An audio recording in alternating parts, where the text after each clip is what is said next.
Hello বাচ্চারা, কি অবস্থা তোমাদের সবার? আজকে রাতটা গেলেই কিন্তু তোমাদের জীবনের প্রথম বোর্ড পরীক্ষা অনুষ্ঠিত হতে যাচ্ছে।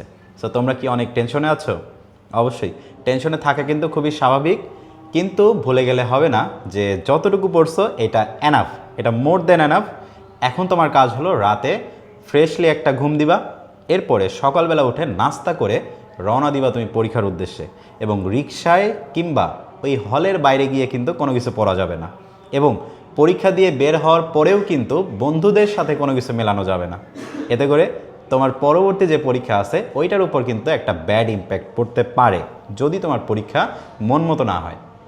ওকে, সো যতটুকুই হবে সেটা একদম শান্ত থাকবা, নার্ভাস হওয়া যাবে না। যদি তুমি নার্ভাস হও তাহলে কিন্তু যতটুকু পড়ছো ওইটা কিন্তু ভুলে যাবা এবং তোমার 100% আউটপুট কিন্তু তুমি দিতে পারবা না। ঠিক আছে? ওকে, তো আশা করি সবাই অনেক ভালো করবা। সবার জন্য অনেক অনেক অনেক অনেক দোয়া এবং শুভকামনা থাকবে। এবং সকালে অবশ্যই কিন্তু নাস্তা করে যাবা। আর অবশ্যই বাড়ির যে মুরব্বীরা যারা আছেন তাদের কাছ থেকে কিন্তু তুমি দোয়া এবং ভালোবাসা নিয়ে যাবা। ওকে, সবাইকে ধন্যবাদ। আসসালামু আলাইকুম।